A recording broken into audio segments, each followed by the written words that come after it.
um corpo ativo, mas um corpo contemplativo. É preciso essas duas dimensões para que haja sabedoria, para que haja clareza da nossa existência. Hoje estamos a caminhar rapidamente, não só para uma sociedade exausta do cansaço, e esta pandemia atirou-nos ainda mais para isso, mas ao mesmo tempo deu-nos consciência, mas estamos a avançar para uma sociedade, não é, desesperadamente, que vai ficar muito dilacerada, portanto, na depressão. É uma sociedade depressiva, não é? Uma sociedade em depressão. E hoje uma grande quantidade de dados já estão a indicar isso. Esta decadência dos últimos 40 anos levou, de facto, a uma diminuição da atividade física, uma grande diminuição de brincar livre nas crianças, domesticando-as, e também, de algum modo, há crianças hoje completamente medicadas, não é? Quer dizer que as crianças andam sob o controle dos adultos, as crianças são vítimas do tempo dos adultos, e principalmente do trabalho dos adultos, não é? Porque não há harmonização entre o tempo que passam na família, o tempo que passam na escola e, por outro lado, o tempo de trabalho dos pais. Nós ainda não estamos alinhados na comunidade europeia, nesta comunidade de 27 países. Há uma assimetria entre norte e sul, enquanto nos países a norte da Europa as crianças passam em média no seu currículo escolar cerca de 4 a 6 horas em contato com a natureza em situações de descoberta, de atividade livre, não é? Nos países do sul cai um pingo, entra tudo para dentro, anda tudo cheio de medo, não é? As crianças não podem andar à chuva. Eu diria que a primeira estratégia fundamental para as crianças serem ativas, brincarem muito e andarem ao ar livre é umas galochas e um quispo, obrigatório em cada escola, desde a creche, não é? Porque andar à chuva é um desafio absolutamente extraordinário. Mas eu queria ainda dizer-vos que esta a situação de declínio está a criar na sociedade preocupações muito grandes do ponto de vista dos distúrbios mentais, como é o caso do aumento da ansiedade, o aumento da angústia e da depressão, do stress, mas também de um novo comportamento que está a preocupar não só a classe política, mas também os especialistas na área da saúde mental, e que tem a ver com os sentimentos de suicídio na passagem da atividade da adolescência para a idade adulta. Por exemplo, na sociedade, na Coreia do Sul, por exemplo, no Japão, não imaginam a quantidade de suicídios que estão a acontecer. E depois desta pandemia, essa taxa aumentou. Se forem ver as estatísticas em Portugal, essa situação está a aumentar. E porquê? Porque é um corpo que cresceu sem prazer, que cresceu sem se descobrir, que cresceu completamente dilacerado por uma contaminação domesticada pelos próprios pais, pelos próprios adultos. As crianças não lhes é assegurado o direito de brincar, o direito de partilhar e, de certo modo, de serem ouvidas e de participação, não é? E por isso temos uma sociedade adversa ao risco, como falava também o Luís, não é? Esta sociedade adversa ao risco é talvez um dos maiores problemas mais gigantescos que acontecem nas culturas de infância, que é a impossibilidade de elas se confrontarem com situações difíceis, não é? Com situações de poderem ultrapassar, não é? Porque vivemos de facto um corpo sedentário, um corpo cheio de inatividade física, eu diria mesmo um corpo com uma grande dose de iliteracia motora, não é? E porquê? Porque há um déficit com a natureza, portanto o contato com a natureza diminuiu substancialmente. Por outro lado, temos falta de autonomia e de mobilidade, as crianças não vão a pé para a escola como eu ia na minha geração, temos que devolver a rua às crianças, não é? Devolver a cidade às crianças. Pensar hoje a atividade física, do meu ponto de vista, é pensá-la numa dimensão de governança coletiva, numa dimensão comunitária. Nós hoje não podemos pensar a escola sem pensarmos a família e a comunidade. Nós, hoje em dia, temos que pensar que temos que caminhar para uma dimensão comunitária do ato educativo. As escolas têm que acabar com os muros, com as prisões, com as cercas, e têm que ir buscar o conhecimento à comunidade. As crianças têm que se tornar investigadoras, cientistas, artistas, e têm que ir procurar o conhecimento. E quando for necessário vão aos dispositivos digitais, porque está lá o conhecimento todo. Agora, não temos que digitalizar a escola. Temos é que ter lá os instrumentos digitais para as crianças irem buscar o conhecimento quando for necessário. Se eu der os instrumentos para elas andarem lá fora a pesquisar, não é? De forma ativa, em que o conhecimento é assimilado de forma ativa, em que o corpo está ativo a aprender, então a aprendizagem faz-se de uma forma muito mais significativa do que está sentado na cadeira, que não pode contatar com o aluno da frente, só lhe vê o pescoço, não é? Isto é o maior disparate que eu já vi na escola portuguesa, não é? E ainda por cima não pode olhar para lá porque não pode copiar, reparem bem, não é? Eu por exemplo, na universidade, quando faço alguns exames, já nem vou lá, porque eles já não copiam, porque eles têm medo uns dos outros, eles, no fundo, eles desconfiam uns dos outros, para saber quem é que tem melhor nota, eles não dão a conhecer o conhecimento que têm, não é? Já chegámos a este ponto, portanto isto é uma tortura que estamos a viver no âmbito do sistema educativo e temos que o reinventar para um mundo completamente novo, para uma comunidade de aprendizagem que seja de facto verdadeiramente significativa do ponto de vista do que é aprender, não é? Porque hoje em dia o que é importante discutir é o que é o ato de aprender, e o ato de aprender passa por um corpo ativo, por um maior encontro multidisciplinar ao nível dos saberes. Os professores têm que acabar com essas gavetas e com essas disciplinas, não é? Isso vai acabar. O futuro implica que preparemos estas crianças jovens para uma outra dimensão, não é?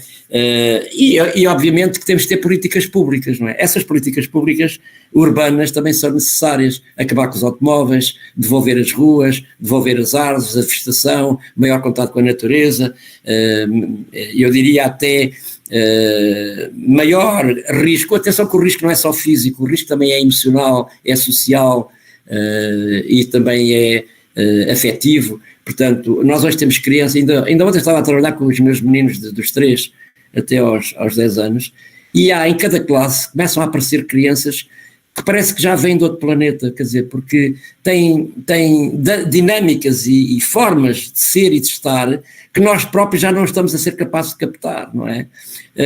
Umas porque ficam demasiadamente ausentes, outras porque têm excesso de energia e nós não somos capazes de as perceber.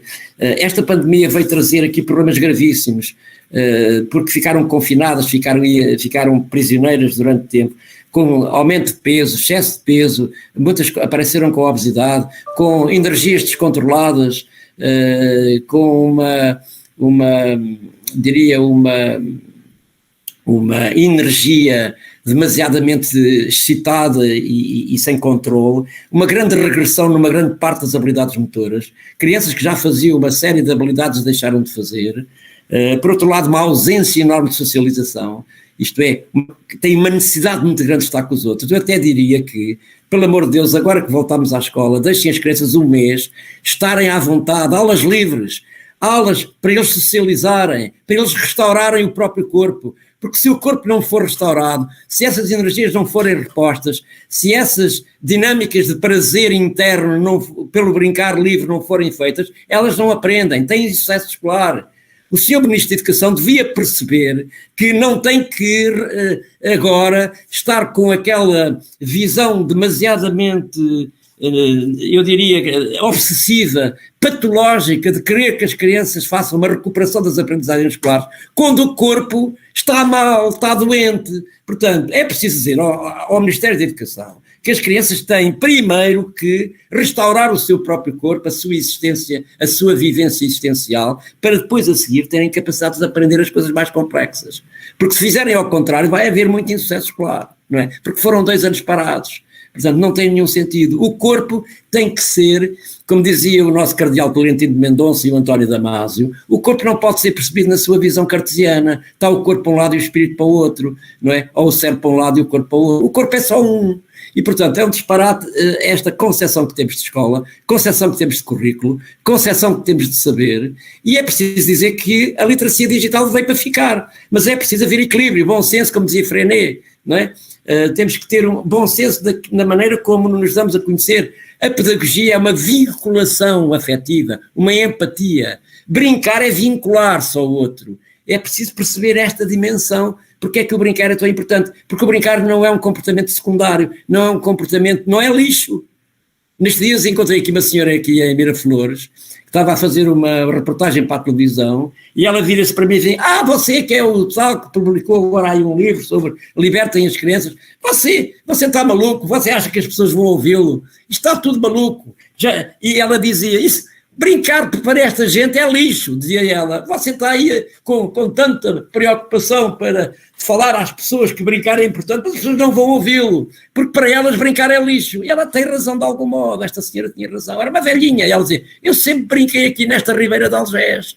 Isto foi o meu mundo na minha infância, mas hoje eu não vejo aqui crianças, não existem, desapareceram. As crianças estão desaparecidas, o corpo está desaparecido. E a escola dá muito pouca importância ao corpo quando se movimenta. Porquê? Porque isso dá muita dor de cabeça aos adultos. E dá muita dor de cabeça aos auxiliares, dá muita dor de cabeça aos pais. A melhor forma de visualizar hoje a escola é estar à entrada da porta da escola e ver como é que os pais reagem com os filhos, não é? Basta ver isso, como é que eles olham para o corpo. E, portanto, faz-se todo o esforço para que tenhamos intelectos ativos e corpos passivos. E minhas amigas e meus amigos, o corpo só aprende se mover, se tiver atividade. Eu já falei demais, acho que já passei muito largamente o meu tempo, mas dizia que é necessário acabar com esta inatividade física que estamos a viver, e é preciso pôr as pessoas felizes. Pôr as pessoas felizes é pô-las a brincar, a jogar, a fazer atividade física, sempre que possível, não só para combater doenças, mas acima de tudo para dar sentido à sua existência. É preciso perguntar-nos porque é que nós andamos cá, o que é que andamos cá a fazer, qual é o sentido da nossa existência. E a nossa existência é que viemos de um orifício e vamos para outro. Esta aqui é a realidade, não é? Temos que aprender, enquanto que andamos aqui, como é que nos preparamos para esse orifício longínquo, mas que a gente sabe que existe, que é a morte. Porque viemos de outro orifício também. E se quiserem ter crianças felizes, deem-lhes orifícios. Porque os adultos, quando fazem desporto, só têm prazer porque passam a vida a pôr bolas em orifícios. Não é? Muito obrigado. Obrigada eu, professor Carlos. Não, é ótimo ouvi-lo, é um gosto, eu ficaria aqui horas a ouvi-lo, e portanto é isto que nós precisamos mesmo, este grito é mesmo necessário, e eu acho que foi tão bom, tão bom, tão bom. Eu tenho aqui as nossas jovens também emocionadas para fazer perguntas aqui, todas ansiosas. Eu vou pedir só que elas ponham só a mão no ar para eu perceber a quem é que eu tenho que me dirigir, e vou já começar aqui pela Érica. Érica. Ai, senhora, estou tão ansiosa. Então vá, diga. Então é assim, eu neste momento estou a fazer a minha PAP e o tema principal é a psicomotricidade. E a senhora Susana Alberto sugeriu que no âmbito da sua disciplina de TPI eu falasse sobre o professor Carlos Neto.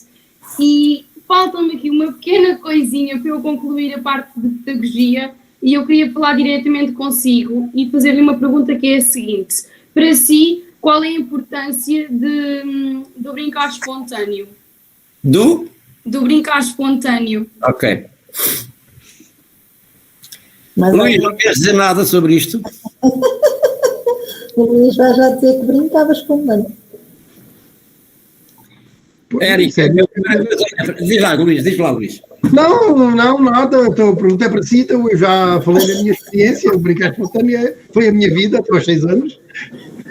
Érica, quando nós falamos na palavra ou na designação anglo-saxónica de play, nós estamos, o brincar é uma palavra que só existe em Portugal, Espanha, nos países que têm uma linguagem latina, não é? Porque o brincar é a forma espontânea, ou se quiser, exploratória do play. E é preciso primeiro compreender isto, não é?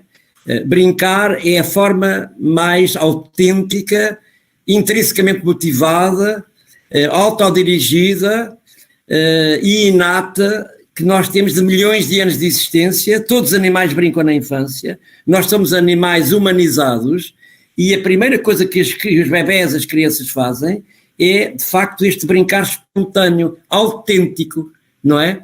Depois vão-se modelando por dinâmicas sociais que vêm dos adultos, vão tendo maior maturidade, não só física, motora, mas também emocional e mental, até compreenderem essas regras sociais. E então aí o brincar espontâneo torna-se naquilo que é o jogo com regras, não é?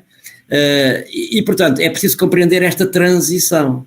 E, obviamente, que os bebés, as crianças até aos 3, 4, 5 anos, elas têm uma grande necessidade de brincar. Mas atenção, que esta atitude de brincar espontâneo é uma atitude ao longo da vida. Isto é um comportamento que pode ser, a gente pode brincar em qualquer altura da vida. Eu ainda hoje, com 70 anos e 2 meses, eu continuo a brincar comigo mesmo. Eu continuo a brincar todos os dias, porque se não estava mais velho já tinha morrido, não é? Porque o brincar é uma forma terapêutica. Como dizia o meu grande mestre João dos Santos, não é? O brincar não pode ser uma coisa cruel. O brincar tem que fazer parte da nossa vida. Eu ainda hoje, quando vou à rua, faço às vezes papel de tonto, porque ando com as minhas mãos nas grades, ando a saltar nos passeios, em função das cores dos passeios, a fazer equilíbrios, porque eu tenho que brincar comigo próprio, porque a vida tem que se brincar com ela, porque não se pode levar tudo a sério, senão a gente morre mais cedo, não é? E o que hoje que está a acontecer na sociedade atual é que tu tens uma sociedade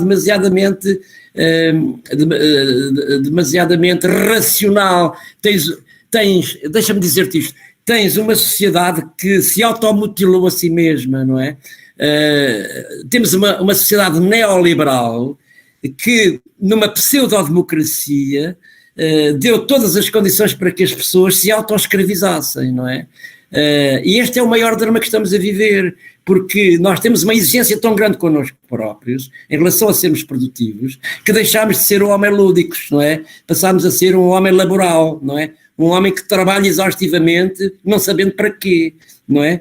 E é preciso então desenterrar esse corpo que está morto para um corpo que tem prazer, porque a vida tem que ser prazer, tem que ser descoberta, tem que ser também proximidade de transcendência. Brincar, deixa-me dizer-te isto, brincar até perto dos deuses. Brincar é uma forma divina de aprender a viver, não é? E hoje as pessoas vivem amarradas, ainda que de uma sociedade altamente desenvolvida. Nós temos uma sociedade que não se pode comparar com a sociedade que o Luís estava a falar da altura dele. Houve uma grande evolução, mas ao mesmo tempo, em democracia, criámos uma autocracia, em que nós próprios nos violentamos a nós mesmos, não é? Nós autoculpabilizamos no nosso dia-a-dia. E nós temos que encontrar aqui, através do brincar, é uma excelente maneira terapêutica de reabilitar esse corpo. Quando tu falas em psicomotricidade, eu na altura era conhecido o tópico do homem da psicomotricidade na Faculdade de Universidade Humana, na altura era o Instituto Nacional de Educação Física.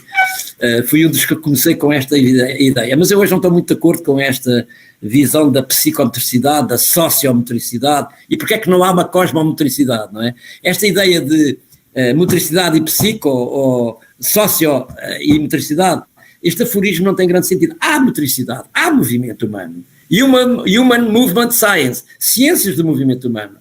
Agora, é óbvio que a psicomotricidade tem hoje um papel fundamental, como área científica, como área profissional, porque trabalha com aquelas crianças, jovens, adultos e idosos que têm déficits, que necessitam de ser restaurados, que necessitam de ser reequilibrados, que necessitam também de reabilitação em alguma função que está atrasada ou que está perturbada, seja de natureza sensorial, perceptiva, motora, intelectual, física, etc. Por isso a reabilitação psicomotora, ou a chamada educação especial, ou a psicomotricidade, é hoje uma área da maior importância. E mesmo os educadores de infância, professores do primeiro ciclo, etc., deveriam ter formação nesta área das deficiências, nesta área de crianças diferentes, e como é que são as técnicas terapêuticas de reabilitação. Isso é absolutamente fundamental. Eu, nos últimos anos, estive na Casa da Praia, Dr. João dos Santos, onde recebemos crianças com problemas de natureza emocional, e há casos absolutamente extraordinários. Eu tenho nas minhas crianças,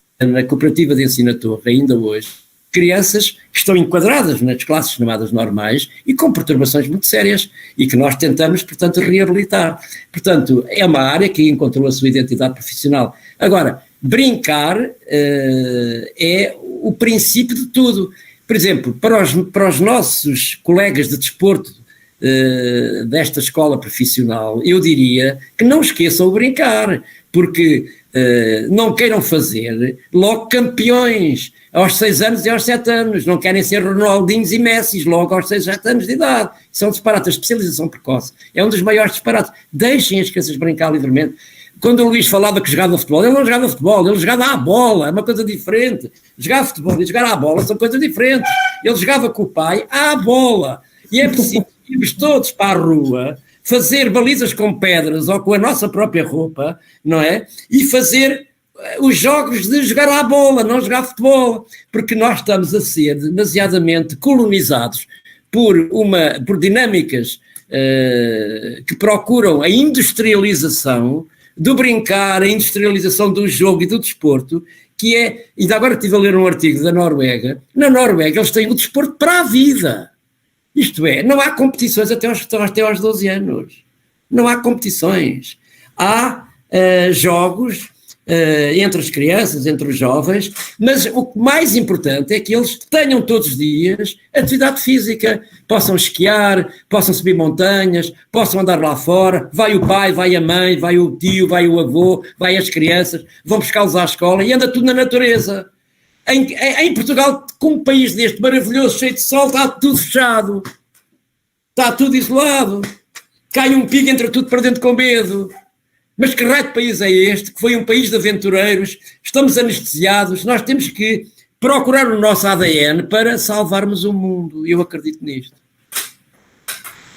Não sei se respondi, Érica. Érica respondeu assim, obrigada, professor Carlos Neto. Professora Susana Alberto também levantou a mão. Obrigada, Rita.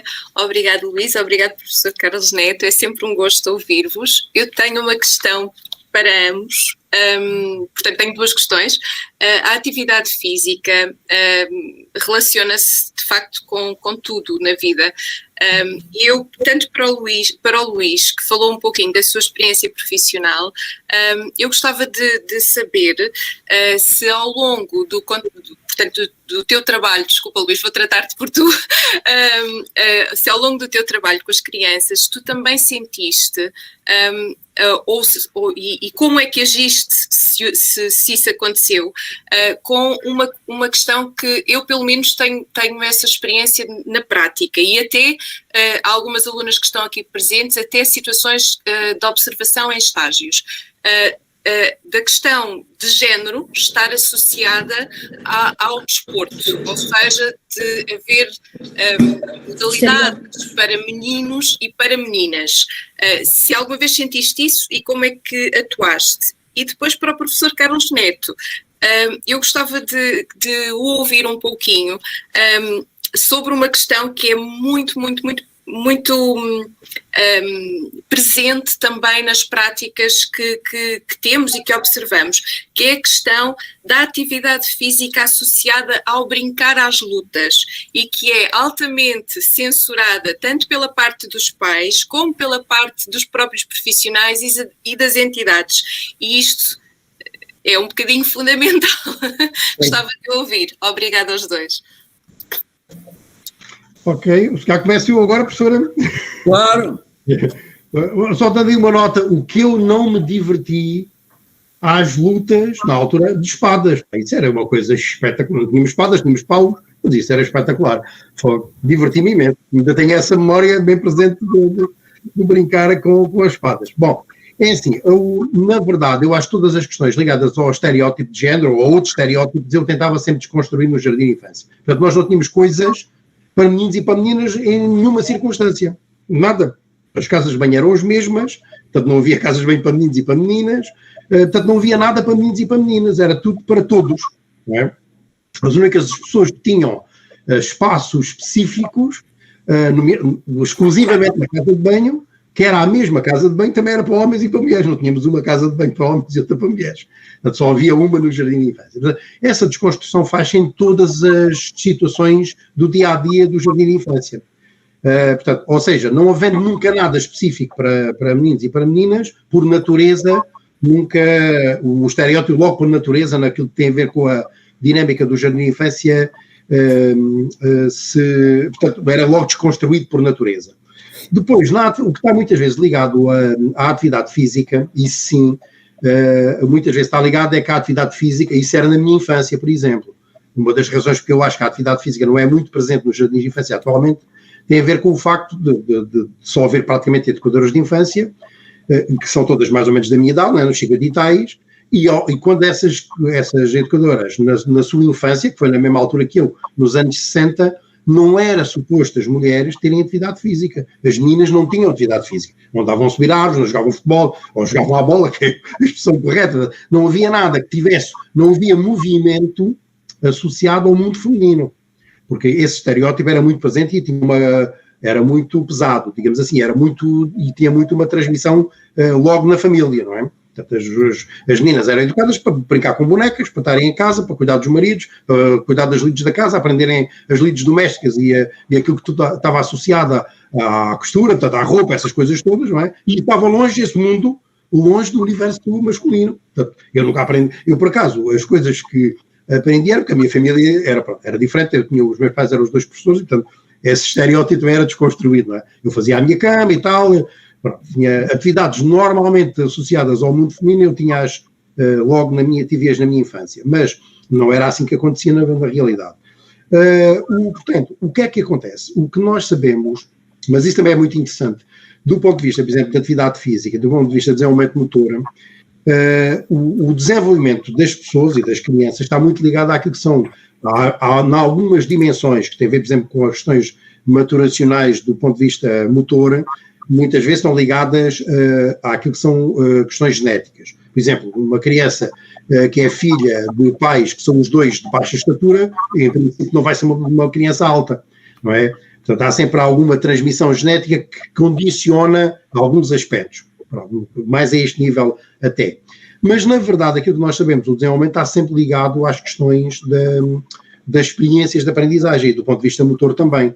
2 crianças, sejam elas de que género forem, se tiverem experiências, uma que tenha muitas experiências de aprendizagem, muitas experiências de vida ligadas ao desenvolvimento motor e outra não tenha, se essa que tiver essas experiências for uma menina, obviamente que ela vai ter um desenvolvimento motor muito mais significativo do que o menino, embora à partida haja condições genéticas que têm a ver com a natureza da espécie, não é?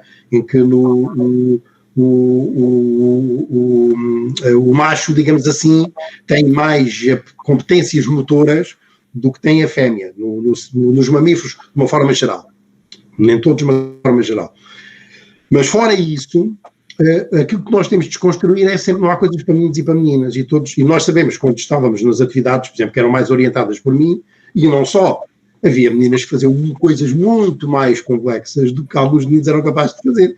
E, portanto, o que é importante, o que eu acho que é muito importante é este primeiro aspecto, é nós nunca permitirmos, e o permitirmos não é da criança dizer, é nunca permitirmos que na nossa ação possa surgir alguma coisa que alimente estereótipos, sejam eles de género ou outro. O que nós temos na nossa ação, a forma como construímos um ambiente educativo, a forma como nos relacionamos com as crianças, etc. Portanto, toda essa dinâmica que tem a ver, pedagógica, que tem a ver com a ação do educador em contexto de jardim de infância, é nunca alimentar nenhum tipo de estereótipos e antes, pelo contrário, desconstruí-los. Eu posso-vos dar um exemplo, porque aquilo que era muito preocupante no último jardim de infância onde trabalhei tinha a ver com a questão dos ciganos. Era um problema grave. Era um problema grave porquê? Porque havia esse estereótipo muito forte na comunidade de exclusão dos ciganos nómadas, porque são aqueles que, digamos assim, se afastam mais daquilo que é o nosso padrão ocidental e de organização social, eles afastavam-se mais, higiene, a modo como viviam, etc.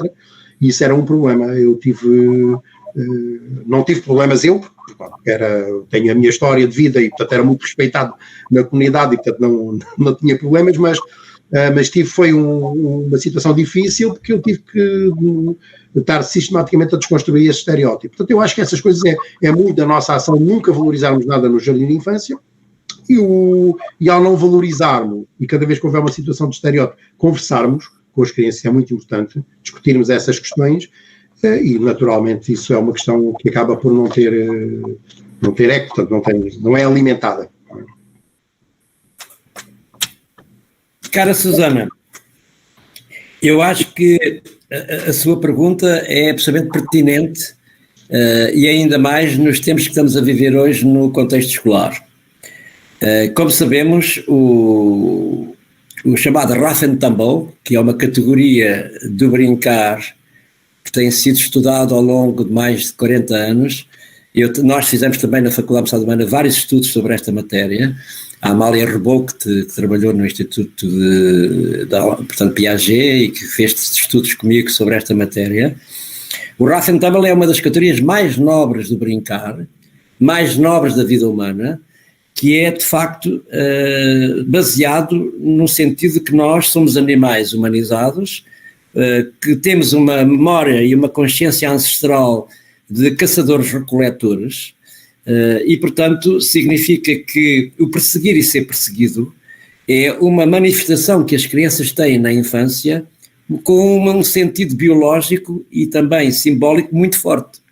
Se reparar, as brincadeiras livres, quando nós colocamos as crianças lá fora, o que é que elas fazem em primeiro lugar? Correr atrás de e fugir de, isto é, o prazer em perseguir e o prazer em ser perseguido.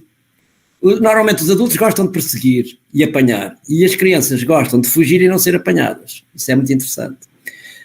O que significa que há aqui um instinto agressivo que existe em nós, como animais humanos, e que tem necessidade de se, diria mesmo, de se educar. Os instintos agressivos não é para ficarem esquecidos. Eu diria mesmo que na educação esses instintos agressivos deveriam ser manifestos para que a criança e a escola e a educação em geral possa fazer uma educação dessa dinâmica instintiva agressiva. Não é para esconder, é para pôr cá fora. Exatamente, as crianças que perseguem são perseguidas. Repara os jogos, as brincadeiras que elas fazem habitualmente. Polícias e ladrões, o jogo do agarra e foge, o toque e foge. Sei lá, estou-me a lembrar, por exemplo, de um outro jogo que elas também gostam muito de fazer, que é o fugir, agarrar e depois derrubar o outro, não é? Que é a luta. Portanto, perseguir, ser perseguido e lutar. Estas três palavras são mágicas na linguagem do brincar na infância. E, portanto, o brincar à luta, o chamado play fighting, não é? Ou luta a brincar, nós traduzimos para português o Rough and Tumble como jogo de luta e perseguição. E isto engloba-se na categoria de jogos de atividade física, de jogo de atividade física.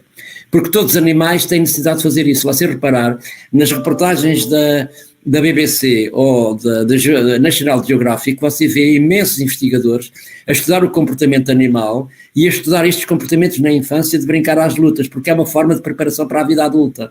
As crianças que não brincam às lutas, não se perseguem, são os totós mais tarde.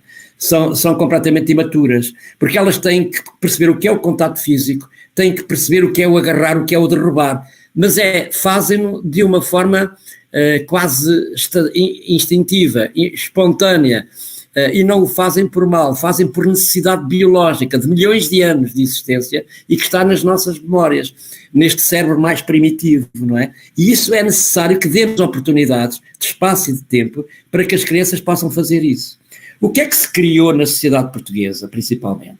Um medo generalizado de pais, educadores, auxiliares, até de especialistas, em permitir que as crianças façam brincadeiras de luta ou de perseguição. Esses jogos, eles fazem de forma espontânea. Da mesma maneira como, muitas vezes vemos crianças agarradas uma à outra, em que se matam simbolicamente. Eu, por exemplo, com as minhas crianças, mato-as todas. Nas minhas aulas há matanças globais, que são...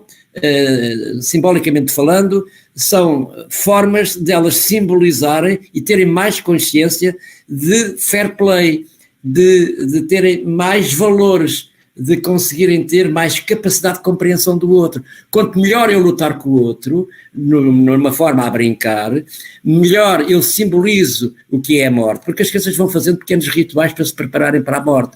E os jogos de luta e perseguição são uma forma de o fazerem. E retirar isso das escolas, isso é uma tragédia grega que estamos a fazer às crianças, porque elas ficam sem referências. E eu hoje, quando coloco duas crianças de costas e que têm que se virar, agarrar-se, lutar e conseguir pôr o companheiro de barriga para baixo, não é?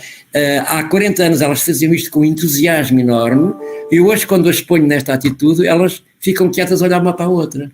O que é que significa isto? Que elas já não lutam com os pais já não lutam com as brincadeiras. E aí não há diferenças de género, Luís. Luta-se com as meninas como se luta com os meninos. Ainda que nas sociedades primitivas, normalmente o sexo feminino ficava na comunidade e quem ia à caça eram de facto aqueles que tinham capacidade de luta e de perseguição e de matar o outro, não é? Agora, as crianças precisam de se matar. Para quê? Para civilizar o corpo. Jogar à luta, brincar e ser perseguido é civilizar o corpo, porque isso é necessário para que eles tenham mais maturidade cognitiva, mais maturidade emocional, maturidade social, relação com o companheiro, relação com o outro. Os meus melhores amigos são aqueles que eu andei à pancada com eles quando era novo, não é? Ficaram meus amigos para sempre. E, portanto, é preciso compreender o playfighting. Agora, quando há situações em que eles estão a jogar a brincar, portanto, o playfighting, e de repente há um ou outro aspecto que acontece, porque tocou na perna ou tocou na cabeça, isso passa muito rapidamente do playfighting para o real fighting, isto é, para o jogo de luta a sério. E isso está bem definido. Nós hoje sabemos os indicadores claros quando é que se passa do jogo de luta a brincar para o jogo de luta a sério. A Amália tem na sua tese de doutoramento isso tudo muito bem avaliado. E é óbvio que há certas circunstâncias em que as crianças passam do playfighting para o real fighting e muitas vezes do real fighting para o bullying, isto é, apanham vítimas que são sistematicamente abusadas de um ponto de vista de contacto físico violento. É preciso ter atenção a esses casos, obviamente. É preciso que nós demos liberdade às crianças para brincarem, mas também ao mesmo tempo temos capacidade de observação para perceber se há crianças que estão a ser demasiadamente penalizadas por essas formas de contacto físico violento que são intencionais, que são duradouros, porque o bullying é um comportamento violento, prepotente, de aumento de poder sobre o outro, mas de forma repetida, não é um ato isolado de violência. Isso às vezes até faz bem, a gente levar na cabeça faz bem, isso até é bom, nós aprendemos a defender-nos, porque a gente ataca e defende-se. Isso é o rough and tumble, é o princípio do desporto, para quem me está a ouvir aí, que é do desporto, porque tudo o que é desporto é perseguir e ser perseguido e lutar. Se vocês repararem, tudo se baseia nesse princípio. E o brincar desta maneira é das ferramentas mais poderosas do ponto de vista educativo e do ponto de vista terapêutico também, não é? Porque há as crianças que precisam mesmo do contato físico. Esta pandemia, por exemplo, veio trazer uma situação que eu considero inacreditável de colocar os corpos distantes, de haver isolamento social e separação social, portanto não haver contato físico, e está a danificar completamente a nossa lógica ancestral. Hoje estão-se a criar medos enormes dentro de nós mesmos, que nós ainda não conseguimos ver, são coisas que estão ainda escondidas no corpo das crianças e dos adultos, porque o facto de não se poder tocar, o facto de não poder haver contato físico, o medo do outro, o medo de estar à distância, está a criar problemas gravíssimos na nossa estrutura emocional e na nossa estrutura também corporal. Eu agora tenho medo que a curto, a médio e a longo prazo apareçam doenças desconhecidas que a gente ainda não conseguiu ver bem. Por isso, falando de uma linguagem portuguesa muito corriqueira, ponham as crianças à porrada, por amor de Deus, porque isso faz bem à sua saúde mental, à sua saúde física. Esta questão da morte simbólica, porque eu luto com o outro, mas é simbolicamente, ao faz de conta, os animais também brincam na infância, para se preparar mais tarde para serem capazes de caçar, para serem capazes de lutar com o outro e derrubá-lo. Nós brincamos de forma simbólica e, portanto, o matar é um jogo de caráter simbólico que tem um significado profundo, porque ele é ancestral, não é? E tem muitos benefícios do ponto de vista de eu ganhar confiança em mim mesmo, e ganhar capacidade de autoestima, capacidade de estar bem comigo próprio, porque sou capaz de resistir à sobrevivência. Portanto, há aquilo que são situações que eu tenho que me adaptar. Desenvolve capacidade adaptativa e capacidade criativa também. Portanto, é lamentável que nas escolas, e principalmente nas primeiras idades, se esteja a proibir as crianças de fazer essas brincadeiras, do agarra e foge, de jogos das escondidas, dos polícias e ladrões, etc., porque isso é retirar das crianças um conjunto de atividades lúdicas que são absolutamente fundamentais no seu desenvolvimento, até para o sucesso escolar. Porque as crianças que têm mais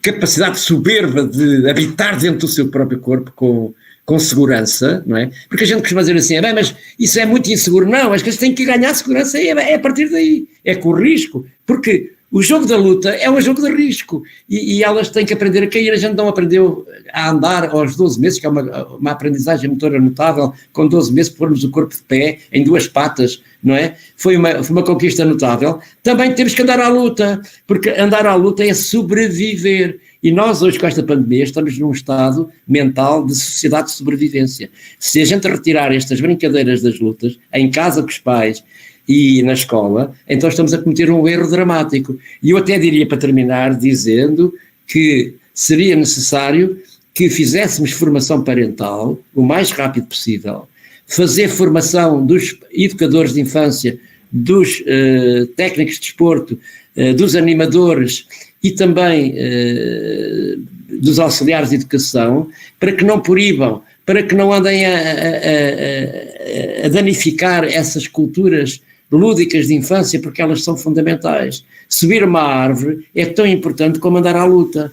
Agora, é preciso ter capacidade de supervisão, uma supervisão competente. E uma supervisão competente não é gritar, ir lá separar os meninos, proibi-los de fazer essas atividades. É estar atento e perceber quando é que aquilo desliza para o brincar, para a luta a sério. E se há crianças que são violentadas e são sistematicamente abusadas com abuso de poder no que diz respeito à luta a brincar. Agora, a luta a brincar é para mim os limites do corpo, no fundo procurar, como no desporto acontece também, que é procurar os limites para dar sentido à vida, é procurar a morte para dar sentido à existência. E o facto de não se fazer hoje este tipo de brincadeiras leva a quê? Leva a que a nossa existência seja uma existência sem sabor, é uma existência, é a mesma coisa que eu estar a comer um prato de vegetariano ou comer uma boa feijoada. E eu quero comer uma feijoada também, não gosto só de ter ali um prato vegetariano, está a ver? Portanto, as crianças, temos que perceber que as crianças têm esse lado, que tem vitalidade, que tem energia, e depois também tem que ter sensibilidade, obviamente. Por isso é que eu digo, corpo ativo com corpo contemplativo, é preciso as duas coisas, não é? Como comer um prato vegetariano e comer uma feijoada, que também me dá muito prazer. Muito obrigada. Obrigada, professor Carlos.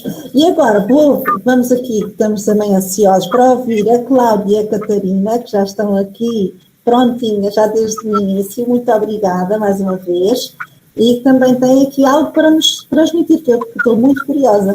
Vamos lá. Então, olá, bom dia a todos. Antes de mais nada, agradecer à Rita e à Susana pelo convite para estarmos aqui neste ilustre painel de oradores. É para nós uma honra gigante. Estamos absolutamente inspiradas pelo que já foi aqui dito, pelo professor Carlos Neto e pelo educador Luís Ribeiro.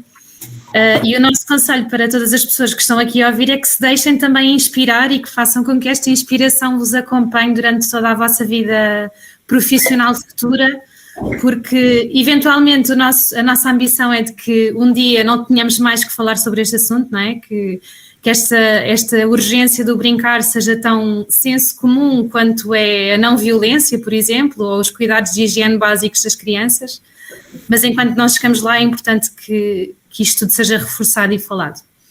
Bom, então, já muito aqui foi dito, mas agora vamos agora falar especificamente, eu e a minha colega Catarina, sobre a importância da psicomotricidade e aqui sobre a nossa área profissional, que o professor Carlos Neto também já tocou subtilmente, e nós vamos tentar aprofundar um pouco. Uma frase que eu gosto muito diz: work until you no longer have to introduce yourself, ou seja, trabalha tanto até ao ponto que não tenhas que te apresentar, mas nós ainda não estamos nesse ponto, portanto vamos começar por nos apresentar. Eu se calhar vou tentar partilhar aqui a tela. Sim, não sei muito bem, nunca trabalhei com este Google Meet, mas... É uma aprendizagem, é como o prato vegetariano e da feijoada. Exato. Faço o quê? A tela inteira, uma janela ou uma guia? O que é melhor? Apresentar, e se calhar melhor o ecrã inteiro e depois vai logo buscar o que precisa. Ok.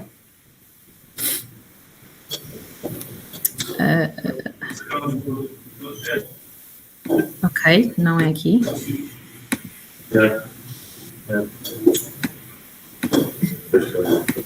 Porquê que não me está a aparecer o que eu quero?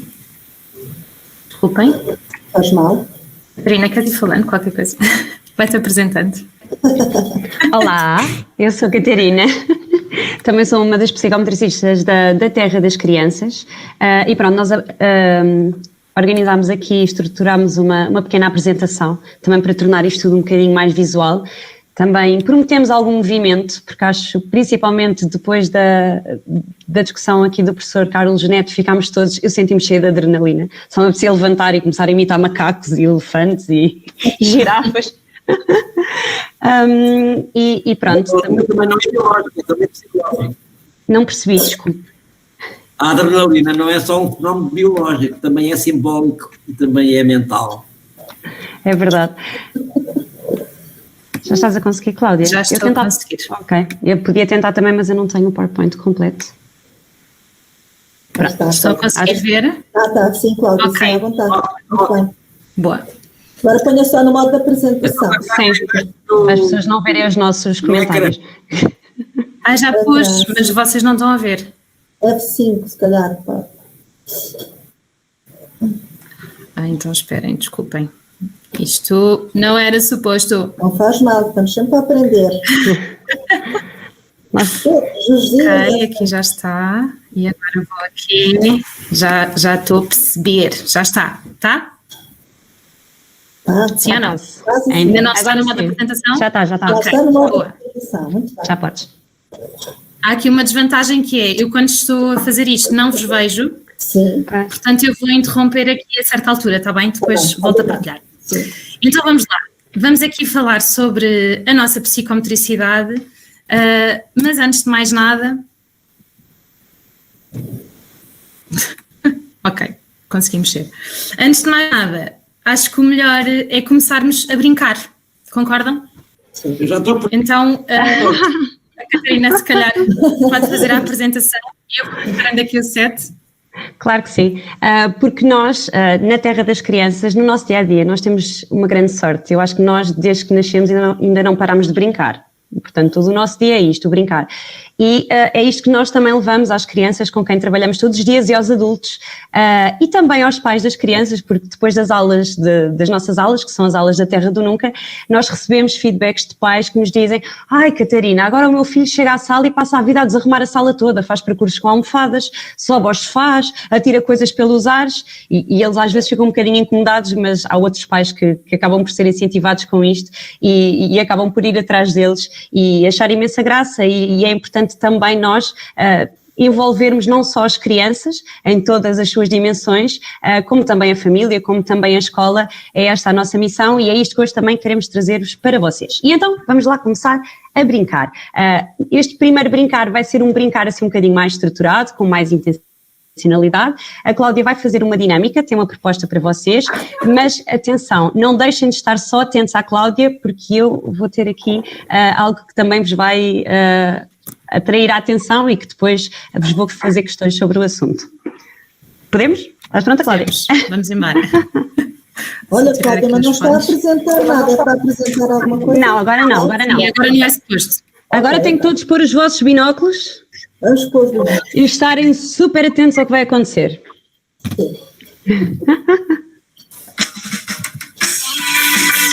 Estão todos a ouvir? Tá bom. Então vamos começar a mexer. Las manos, la cintura, las pompas y los pies. A mover. Las manos, la cintura, las pompas y los pies. A prestar mucha atención mientras canto esta canción. Pues si para no me tengo que mover.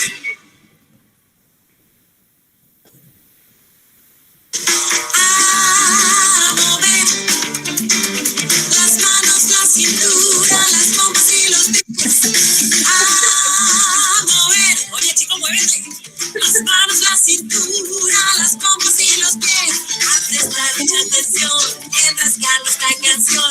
Pues si para no me tengo que mover.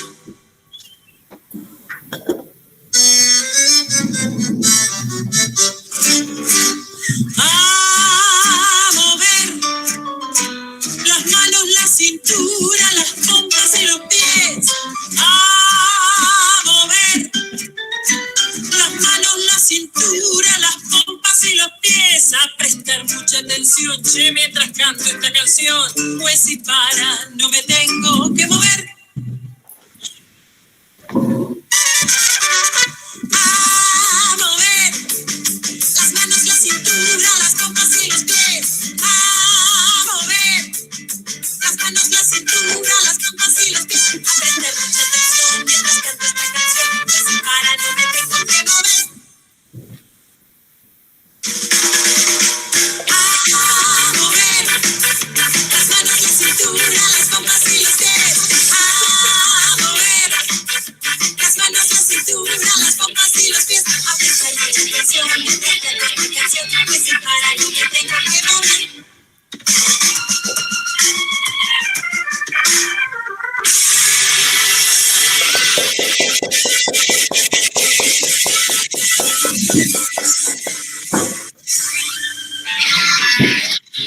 Muito bom, muito bom. Boa. Já tivemos aqui muito obrigada. Que não quis seguir as instruções e achamos incrível. Criatividade e tem que ser valorizado. Muita espontaneidade, exatamente. E, portanto, enquanto a Cláudia esteve aqui a dinamizar esta atividade, não sei se perceberam, eu também estive a fazer qualquer coisa. Estiveram atentos a perceber? O quê? Durante a dinamização da atividade da Cláudia, eu também estive a fazer uma ação. Não sei se conseguiram perceber qual foi. Sim, teve a mostrar animais. Exatamente, estive a mostrar animais. Portanto, vocês não só estiveram atentos à proposta da Cláudia, mas também conseguiram estar atentos àquilo que eu estava a mostrar. E então, que animais é que eram esses? A girafa, o leão, o elefante. Muito bem, o macaco, a girafa, o leão e o elefante. E em que ordem é que estes animais apareceram? macaco, leão, elefante, a girafa. Não, o elefante, a girafa. Está correto, já ouvi aí a ordem certa, sim, o macaco, o leão, o elefante e a girafa. Isto para vos dizer que de facto estivemos aqui num momento de brincar, num momento de ação, em que o corpo esteve também a experienciar, a vivenciar, mas no fundo também temos aqui outra intencionalidade por trás, aqui o trabalhar um bocadinho a atenção, trabalhar um bocadinho a memória, e muitos parabéns, estiveram bastante atentos e concentrados. Obrigada. E vamos então voltar à nossa apresentação e falar aqui um bocadinho mais do nosso trabalho no dia a dia. Ok. Estão a ver, não estão? Sim. Boa. Então, a pergunta que nós trazemos agora é esta. O que é a psicometricidade? E antes de sermos nós a começarmos aqui a depositar informação, gostava de vos pedir a vocês que me ajudassem a definir a psicometricidade. Dentro daqueles que são os vossos conhecimentos e dentro daquilo que conhecem sobre a psicometricidade, dizerem o que é que acham que é a psicometricidade numa só palavra. Eu vou parar aqui o compartilhamento para vos conseguir ver. Ok. Não sei quem é que se quer expressar? Sim, só uma palavra por pessoa. Na minha opinião, movimento. Boa. Érica, movimento com intencionalidade. Era só uma, mas... Já são três palavras. Exatamente. Mais alguma opinião? Ninguém quer arriscar? Não ouvi. Adaptação, brincar, movimento com intencionalidade. Boa. Acho que já temos algumas palavras. O professor Carlos Neto quer acrescentar? Com criatividade, obviamente. E com criatividade, exatamente. Boa, muito bem. Então, estas são algumas das palavras que efetivamente definem a psicometricidade, mas vamos agora então partilhar aqui aquilo que é a psicometricidade na Terra das Crianças. Isto não é tão rápido quanto eu gostaria. Catarina, acho que podes começar. Sim, vou avançando. Quando nós ainda andávamos na faculdade, muitas foram as definições que nos deram de psicometricidade, algumas assim com chavões muito fortes, aquilo ao início, e nem sempre nos fez muito sentido, então nós também com o trabalho que vamos fazendo, acho que conseguimos aqui arranjar uma definição de psicometricidade que seja mais acessível para todos nós. E por isso, eu para explicar mais ou menos o que é a psicometricidade, vou também diferenciá-la em duas áreas, a área preventiva e a área terapêutica. A área terapêutica que também já foi falada pelo professor Carlos Neto, portanto, quando há aqui algum comprometimento ao nível do desenvolvimento, algum desvio do desenvolvimento e o nosso trabalho é mais no sentido de minimizá-lo. No caso da psicometricidade a nível preventivo, que é aquela que nós fazemos todos os dias nas aulas da Terra do Nunca, que já falarei mais para a frente, acaba por ser uma estimulação do desenvolvimento global da criança. E neste caso vemos a criança, uma vez mais, no seu todo. Não é uma estimulação do desenvolvimento motor, não é uma estimulação do desenvolvimento cognitivo, nem do desenvolvimento social, todas as áreas são abrangidas. E aquilo que nós consideramos mais importante no trabalho que fazemos no nosso dia-a-dia é que esta estimulação vai ao encontro daquilo que as crianças estão a desenvolver, das suas competências, vai ao encontro das suas motivações, dos seus interesses e também do seu ritmo de desenvolvimento. Nós não tentamos manipulá-las, não tentamos que exista uma... Que andemos a pular as etapas de desenvolvimento, nós vamos exatamente ao encontro daquilo que está a acontecer e a criança e o bebê é sempre a protagonista da psicometricidade. A criança experiencia, vivencia e com isso acaba por também aprender, acaba por crescer e acaba também por se desenvolver. A nossa atitude enquanto adulto é não só facilitar o ambiente, portanto, dar-lhe esse estímulo para que a criança tenha vontade de experimentar, vontade de explorar e também somos um porto seguro, a que a criança pode sempre voltar para ganhar confiança para depois poder voltar a explorar e voltar a fazer o seu brincar. Espetacular, é isso mesmo. Obrigada. E depois de ouvirmos isto, a verdade é que nós ainda chegamos muitas vezes às creches e aos jardins de infância a apresentar o nosso trabalho e dizem-nos isto. Ok, então isso é ginástica, verdade? Bom, a nossa resposta é esta. Não, a psicometricidade não é ginástica e acho que também no discurso muito eloquente do professor Carlos Neto isso já ficou bem claro. Aqui a Wikipédia descreve a ginástica como um conceito que engloba modalidades competitivas e não competitivas, envolve a prática de uma série de movimentos exigentes de força, flexibilidade e coordenação motora para fins únicos de aperfeiçoamento físico e mental. Então, quando lemos esta definição, percebemos que, obviamente, isto é efetivamente a ginástica e isto não é efetivamente a psicometricidade. Naquilo que é a nossa perspectiva sobre a psicometricidade, podemos dizer-vos que a psicometricidade tem que acontecer antes da ginástica, porque é exatamente na base da ginástica que a psicometricidade atua, por estimular então as competências, aquilo que nós chamamos de fatores psicomotores, que envolvem a força, a flexibilidade, a coordenação motora, a estruturação, a noção corporal, enfim, entre outros termos engraçados que nós tratamos então como os fatores psicomotores aqui da nossa querida psicometricidade. Na psicometricidade, então, nós trabalhamos as competências de base para que a criança possa ter uma eficiência motora futura para a prática da ginástica.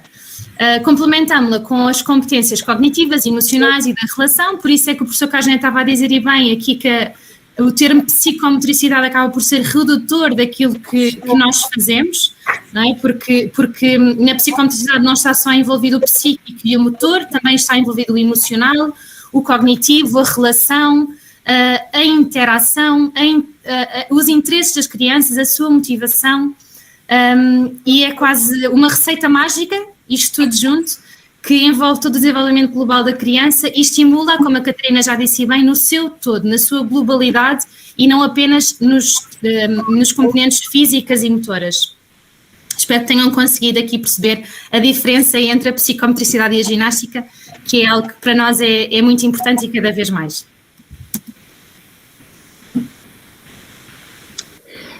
Portanto, na Terra das Crianças, nós acabamos por ter 2 projetos principais e que vão ao encontro daquilo que eu também já falei naquela diferenciação entre a psicometricidade preventiva e a psicometricidade terapêutica.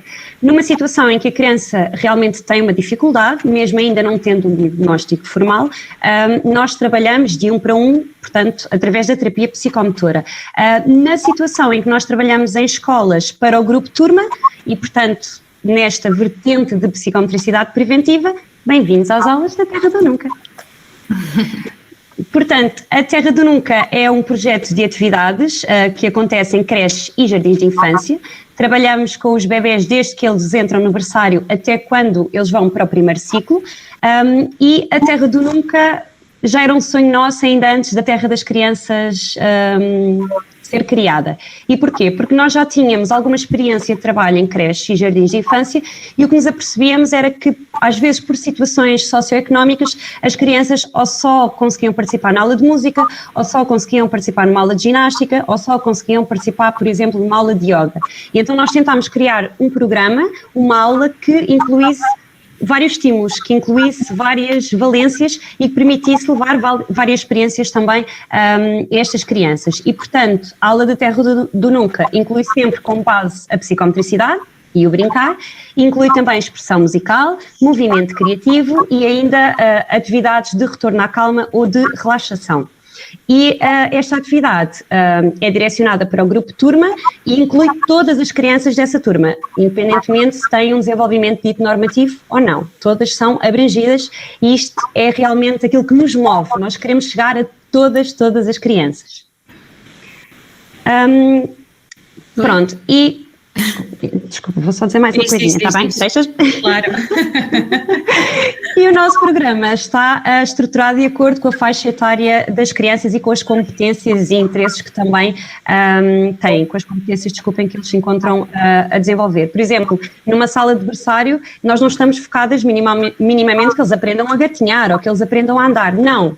Os bebés têm competências para fazer isso por eles. Eles têm essa habilidade intrínseca neles e natural. O que nós fazemos é alterar o ambiente, levamos texturas, levamos cores, levamos sons, levamos luzes e isto acaba por criar um ambiente sensorial muito rico que as incentiva a explorar e também a desenvolver-se. Numa sala de 1 ano, se calhar já incluímos alguns percursos psicomotores que as crianças exploram da forma que lhes fizer sentido. Por exemplo, eu estou a pensar no caso de uma barra, há bebés, na sala de 1 ano, que à partida já andam, que chegam ao pé da barra e passam por cima, outros põem-se em 4 apoios e passam por cima com as mãos e depois com os joelhos, outros passam de costas, outros nem sequer querem passar, portanto, nós damos ali aquele estímulo e as crianças resolvem o seu problema da forma que lhes fizer sentido. Numa sala de 2 anos, por exemplo, nós já incluímos mais o pensamento simbólico, o faz de conta, fazemos pesas na aula dos cozinheiros, brincamos aos dinossauros, numa aula dos bombeiros, pegamos numa mangueira e andamos a apagar fogo, e pronto, e depois numa sala de jardim de infância já damos muita autonomia para eles construírem os próprios percursos, para darem as próprias sugestões e por aí. Podes avançar agora, Cláudia. Boa. Então a Catarina já deu aqui umas luzinhas de que a Terra das Crianças faz a psicometricidade e mais especificamente aqui no projeto Terra do Nunca, sempre através da brincadeira. Também já se falou aqui muito hoje sobre a importância do brincar, não é? Não me quero estender muito aqui nesta parte, mas obviamente o brincar é extremamente importante, cada vez mais, e muito antes de seguir regras, muito antes de falar, de correr, a criança tem de saber brincar, porque é através do brincar que a criança vai então saber fazer todas estas coisas, porque o brincar evolui e desenvolve-se com o desenvolvimento do bebê e da criança. A primeira brincadeira do bebê é, obviamente, descobrir o seu corpo, não é? O bebê começa por brincar com as suas mãos, com os seus pés, com os movimentos do seu corpo, depois começa a interagir com brinquedos, começa a explorar outras sensações e é através das sensações e é através do seu desenvolvimento sensorial e é através do brincar que o bebê se desenvolve. Em termos práticos, gostava de vos colocar um desafio no sentido de pensarmos o que acontece quando a criança ouve uma história, quando esta história lhe é contada, e aquilo que acontece quando a criança, a brincar, experiencia essa história. Em qual dos dois momentos é que existe maior aprendizagem? Enquanto que ouvir uma história, eu posso vos dizer que obviamente a criança aprende alguma coisa, não é? É-lhe fornecida alguma informação, como por exemplo os sons que fazem os animais, mas é a brincar, a fazer como aquele animal, a mover-se como aquele animal, a comer como aquele animal, seja o que for, que a criança vai mover, interagir e vai experienciar com o seu corpo aquelas aprendizagens. Portanto, o brincar, obviamente, potencia e possibilita a consolidação das aprendizagens teóricas. Por isso é que é tão importante fazermos também a psicomotricidade a brincar. O mais interessante disto tudo é que, além de todas as vantagens do brincar, que já foram aqui muito hoje faladas e que eu não vou repeti-las porque são inúmeras e se estivéssemos aqui o dia todo a falar não falaríamos de todas, o mais interessante é sabermos que a todos estes benefícios do brincar é acrescentada o prazer da realização da tarefa, que é um fator determinante para que possa existir aprendizagem, porque só quando a criança está motivada é que a criança está a aprender. Portanto, brincar é efetivamente a tarefa mais importante da criança.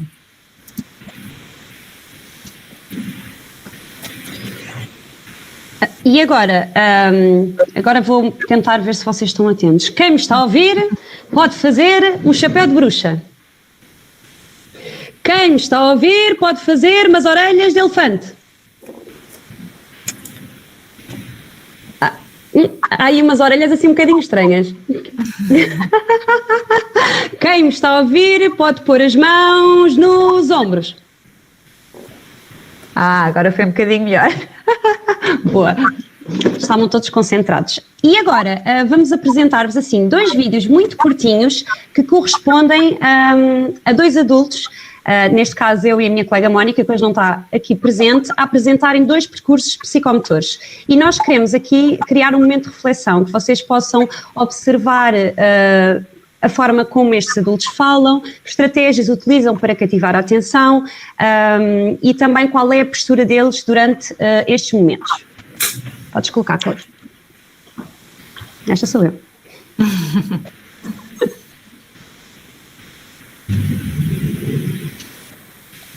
Não está com som. Não está com som?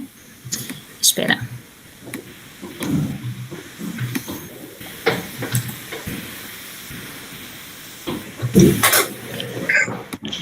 Para ter som, precisa de apresentar só uma janela ou só um separador.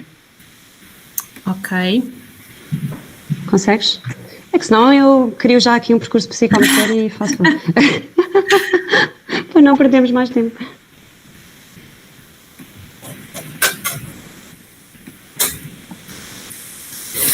Isto é basicamente para vocês também perceberem. Desculpa. Não consigo partilhar som aqui, porquê? Só me deixa apresentar que se for numa guia, mas numa guia não me aparece a apresentação. Eu não sei se partilhar só a janela e utilizar o som do computador, não sei se não se consegue ouvir. Ok, vou tentar. Boa. Vou tirar os fones. Mais uma vez.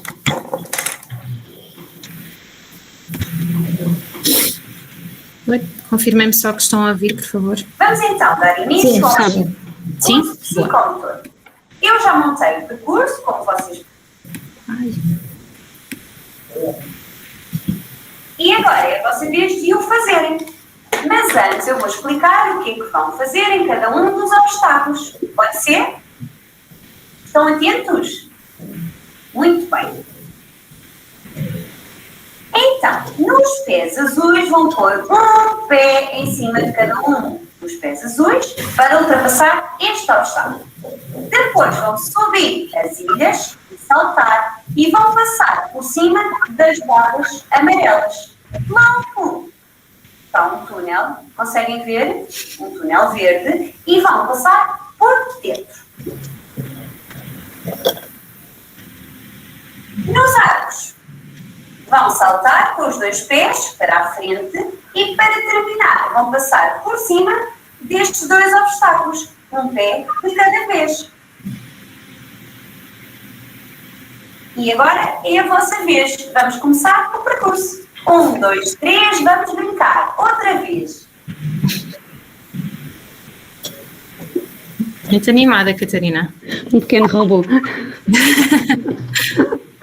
Vamos ver outro. Fazer, para depois fazer como eu fazer o macaco na selva. Então agora, o macaco vai à selva e no caminho dele é um caminho difícil. O que é que ele vai encontrar? Vai encontrar troncos de árvores que vai ter que saltar com os 2 pés. Vão ter comigo. 1, 2, 3 e... salta com os 2 pés. 1, 2, 3 e... 1, 2, 3 e... muito bem, senhores macacos! Uau, que cores tão lindas! Cheiram tão bem! Não podemos pisá-las, não podemos tocar, senão elas podem se chegar. Então o que é que vamos fazer? Vamos colocar as mãos no chão e vamos passar assim, abre e fecha, sem tocar, sem partir as flores. Os macacos, muito bem, os macacos! São espetaculares a fazer esta aventura. Depois, uau, estas pernas já não vão. Mas eu acho que elas estão muito pequenas para estarem ao sol. Temos que passar por cima. 1, 2, 3 e para um lado. E para o outro. E tcharam! Olhem só que giros! São os sapos da selva. Cuidado! Não os podemos acordar. Então como é que vamos passar por eles? Vamos andar em zigue-zague. Olha só. Devagarinho. Uau! Consegui! Macacos, estão preparados? Viram esta aventura super divertida? Agora é a vossa vez de a fazer. O que é que vai acontecer? Eu vou colocar música, vou tocar na tua cabeça, na cabeça de cada um de vocês. Vocês podem começar esta aventura. Pode ser? Por onde é que vamos começar? Lembram-se? Muito bem. É que os troncos das árvores vão saltar com os 2 pés preparados. 1, 2, 3, música! Okay. Então, não sei se me querem ajudar aqui a referenciar algumas diferenças entre as duas apresentações destas duas psicometricistas. Vamos lá, meninas. Algum voluntário? Não me digam que não houve diferenças absolutamente nenhumas. Acho que na segunda, acho que a senhora foi muito mais ativa e expressou mais a atividade e fez com que as crianças queiram fazer mais a atividade do que na primeira. Não estou a dizer que não está bem feito, está bom? Ela não fica ofendida, não faz mal, Beatriz. Podes dizer. Eu acho que na segunda atividade acho que foi mais expressiva. É como aquelas coisas que hoje em dia há, que as crianças assistem muito. Onde é que está a carteira amarela? E depois as crianças atrás da tela respondem. Ela basicamente quis demonstrar isso. Foi o que eu percebi, porque eu também, às vezes eu assisto isso com os meus sobrinhos e vejo, e pronto, isso é uma coisa que as crianças depois ficam mais ativas. Acho que a primeira está muito bem feita, mas eu gostei bastante mais da segunda, peço desculpa. Obrigada, Beatriz. Estás desculpada, Beatriz. Isto foi uma simulação, está bem? Portanto, nós fizemos estes vídeos de propósito para explicar aqui a diferença da postura do adulto e em como a postura do adulto e a forma como o adulto transmite as atividades pode fazer diferença e faz, obviamente, toda a diferença. Vimos aqui 2 momentos de atividade orientada, não é? Um percurso que tinha objetivo de como é que se deveria fazer, mas obviamente em todas as nossas aulas temos crianças que querem explorar de outra forma, de trás para a frente, e está tudo bem também, não há problema nenhum, mas de facto vimos aqui muitas... Está alguém a falar? Desculpem. Não. Parecia que me queriam interromper. Pronto, então, vimos aqui muitas diferenças, eu vou nomear algumas. A Beatriz já disse aquilo que nós queríamos focar, que era exatamente esta diferença da postura do adulto. Mas realmente, na primeira, aqui da minha querida colega Catarina, ela nem sequer se levantou da cadeira, não é? Da cadeira, não, do chão, estava sentada no chão, nem sequer se levantou. Disse como é que as crianças tinham que ultrapassar os obstáculos, tipo, olha, está aqui, façam. Estava sentadinha, sorrisos também não se viram muito. O tom de voz e as variações da voz também não transmitiram muito entusiasmo. Pronto, a Catarina estava assim um bocado deprimida naquele dia. No segundo percurso vimos tudo isto, não é? Vimos demonstração, vimos entusiasmo, uma contextualização, associámos um tema, um pensamento simbólico a cada momento do percurso, existe uma atribuição de um faz de conta a cada parte do percurso, portanto a criança estava a passar por cima das flores e na sua imaginação poderia estar efetivamente a passar por cima das flores.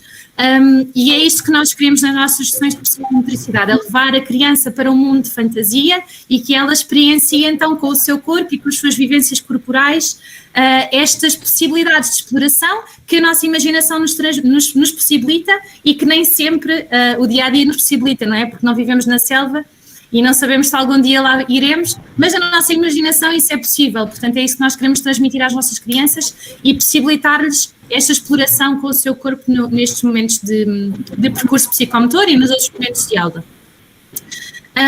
Portanto, mais importante do que o material utilizado, porque isso também foi uma diferença nos dois percursos. Se repararam, o primeiro tinha um túnel, tinha uma barreira, tinha toda uma ponte, coisas giríssimas que as crianças adoram explorar, e no segundo tinha uns copinhos, umas fitinhas para passar por cima, portanto parecia um percurso psicomotor muito mais desinteressante, mas efetivamente teria muito mais possibilidades de aprendizagem e seria muito mais estimulante e muito mais divertido e as crianças adorariam muito mais fazer.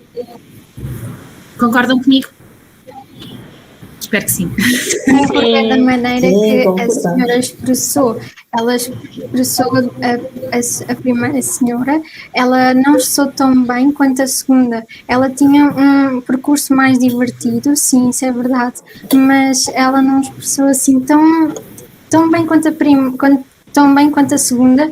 A segunda era mais divertida, dava mais imaginação, os chapinhos e isto dá mais vontade das crianças explorarem aquilo, por mais coisas por mais que o percurso seja simples, é mais imaginativo.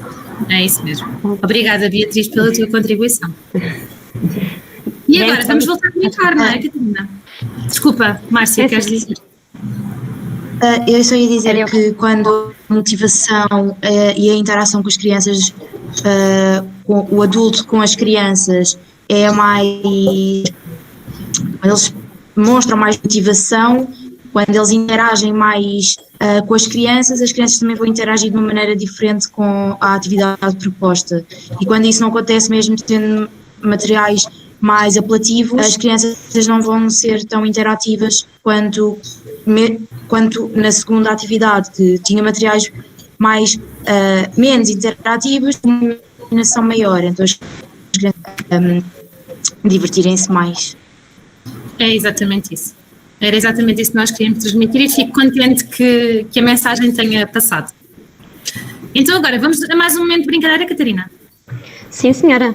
Este é mesmo para abrir o apetite para o almoço, mas agora vocês têm que fazer mesmo todos comigo e têm que se levantar. Agora vamos ter que levantar o rabo da cadeira. Era a promessa que vinha no convite e nós vamos cumprir essa promessa. Eu vou tirar os fones a ver se conseguem ouvir bem, não é mesmo? Conseguem ouvir-me bem? Conseguem? Sim? Sim.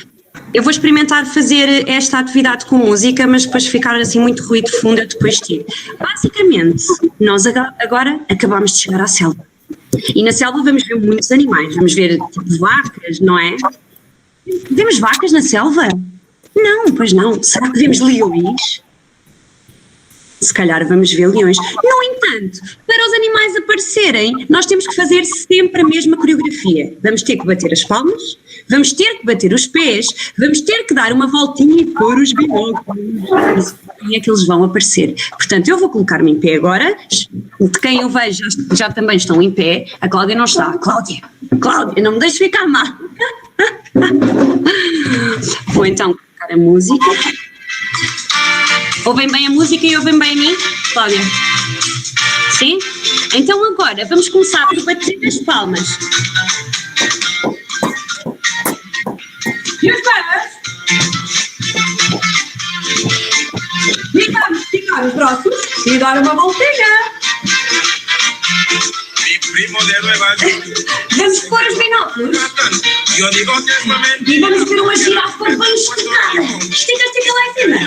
A comer as folhas das árvores. Espetáculo! Girafas com esticadinhas. E vamos outra vez bater as palmas. E os pés. Cinco, agora. Dá uma voltinha.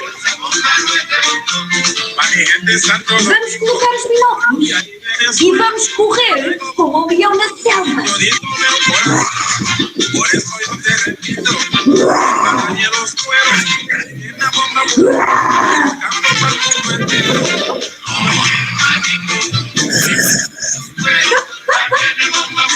E mais uma vez, toca a bater as palmas.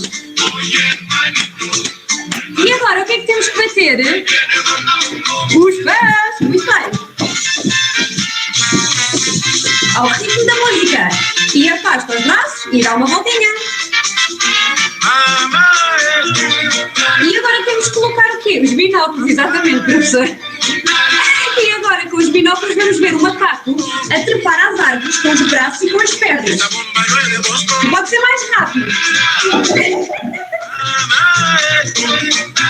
Estica bem, braços e pernas. Pernas. E voltamos outra vez. Vamos procurar o próximo animal. Bate os palmos. E os pés. E uma bolinha. E vamos pôr os binóculos. E vamos ver a girafa com o pescoço bem esticado e as patas bem pesadas.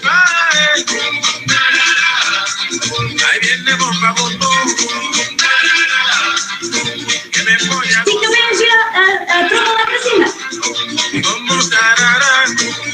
A tromba do elefante, eu acho que é girafa, não sei. E a última vez, eu prometo, bate as palmas. E os pés.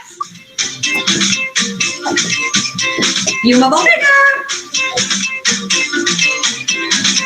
E coloca os binóculos. E vamos ver o crocodilo. Afasta bem os braços. Abre o peixe. E agora era aquele momento em que vocês corriam uns atrás dos outros para o apanharem. Mas acho que não dá, não temos aqui ninguém para apanhar. Muito bem.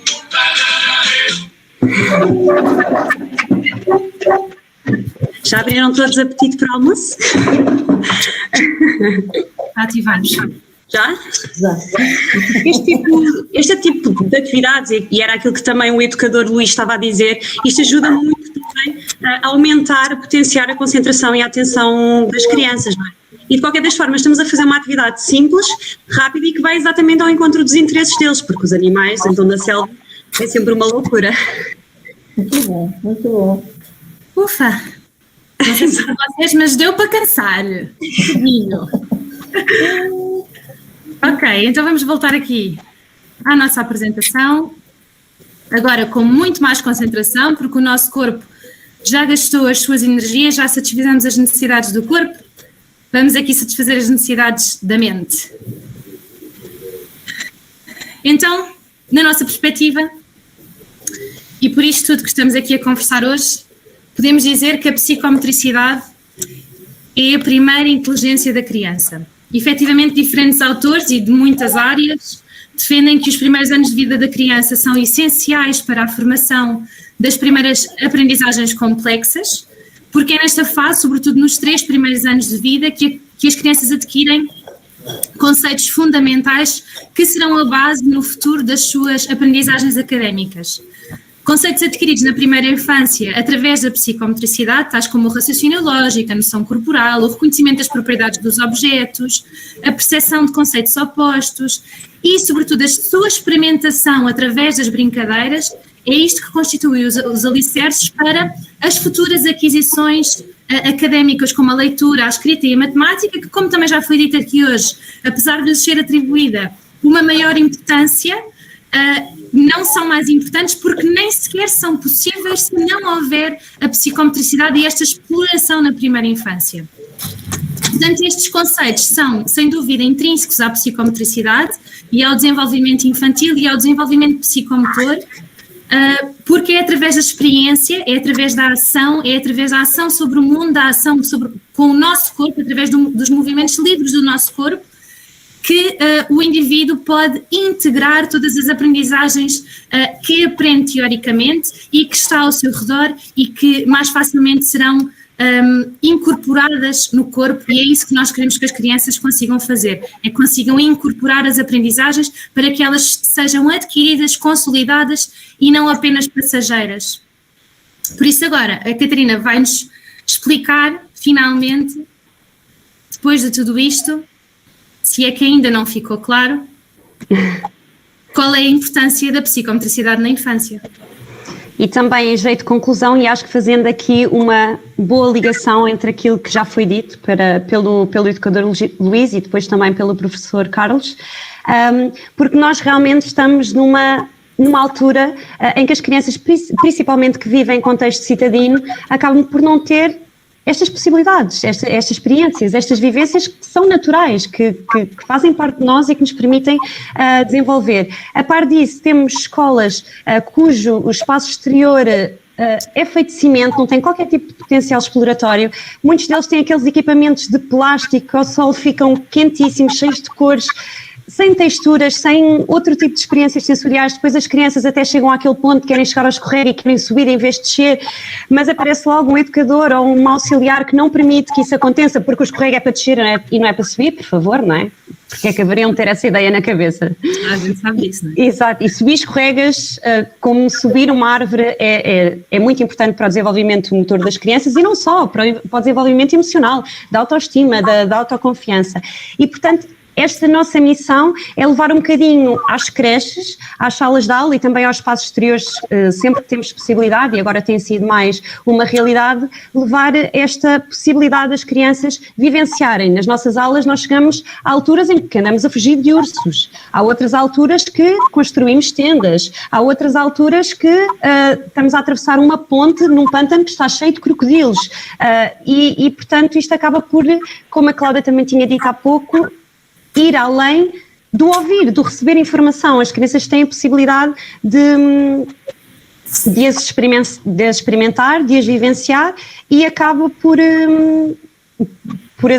se desenvolverem, crescerem e aprenderem também de outra forma. E acabam também por atingir o seu potencial máximo de aprendizagem e serem, no fundo, a melhor versão de si próprios. E é por isso, sim, que nós consideramos a psicomotricidade em jardim de infância e em creche muito, muito importante. E é isto. Sabemos que são as aprendizagens de hoje que determinarão os adultos que as crianças e os bebés serão amanhã. Por isso, nós, e esperamos também que vocês, queremos deixar esta marca positiva na vida delas, fazendo-a brincar e passando as aprendizagens de forma a que elas as consolidem e as aprendam efetivamente, e não apenas da forma que o adulto acha que está correta, não é? Deixamos aqui as nossas redes sociais, o nosso e-mail, o nosso site, tudo isso. Se quiserem, nós gostávamos muito de ter trazido um pequeno vídeo das nossas sessões, ou uma pequena demonstração. Tentámos recriá-la aqui connosco e com os nossos corpos, mas sabemos que toda a gente gosta muito de ver as crianças a brincar, não é? Por isso, se quiserem depois visitar a nossa página do Instagram, tem lá bastantes vídeos para poderem ver. Dos nossos pequeninos a brincarem nas sessões de psicomotricidade em creche e jardim de infância. E pronto, e era isto que tínhamos para vos trazer. Esperamos que tenha sido claro para todos, que a mensagem tenha passado da forma que nós idealizámos. Sim, claro que foi ótimo. Obrigada, Cláudia, obrigada, Catarina, por este momento fantástico, sobretudo para movimentar o corpo, não é? Estas dinâmicas que são tão enriquecedoras. Não sei se alguma das meninas que estão aqui presentes tem alguma pergunta. Alguém tem alguma pergunta? Não? Então, olha, eu vou... Peço desculpa. Susana, eu não levantei, não vi levantar a mão. A Susana quer falar, Rita. Sim, eu vou fazer uma pergunta. As meninas do 3º ano tiveram de sair agora mesmo no finalzinho porque tiveram teste, mas uma delas, a Érica, gostava de saber qual é o percurso, eu encarrego-me de dar a mensagem depois, qual é o percurso percurso em termos de formação para chegar a ser psicomotricista? Ok. Então, existem algumas faculdades no país que têm o curso de reabilitação psicomotora, a licenciatura de reabilitação psicomotora. Nós estudamos na nossa querida Faculdade de Motricidade Humana.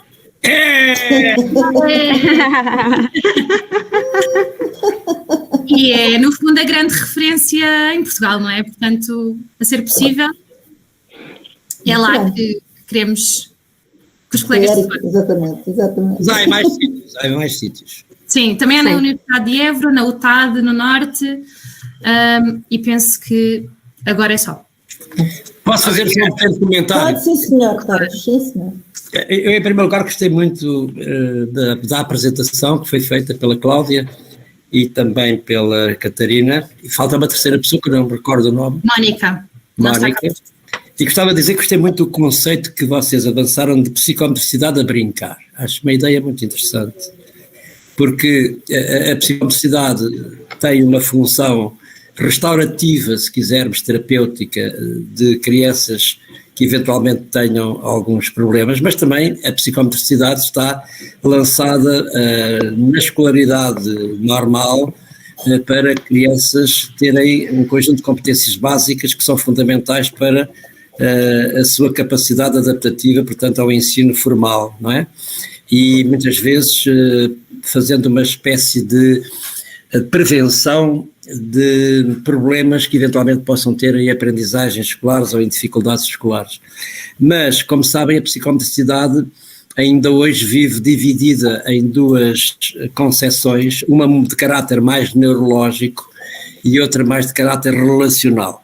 Percebi que a Catarina e a Cláudia têm aqui uma visão que eu sempre defendi há 48 anos, quando começámos na Faculdade de Motricidade Humana a discutir estas questões da psicocinética, da psicomotricidade, etc. Eu na altura era considerado psicomotricista da altura, não é, que trabalhei muito com o professor Pedro Onofre, com o Vítor da Fonseca, com essa gente toda que iniciou em Portugal esta matéria, e depois eu...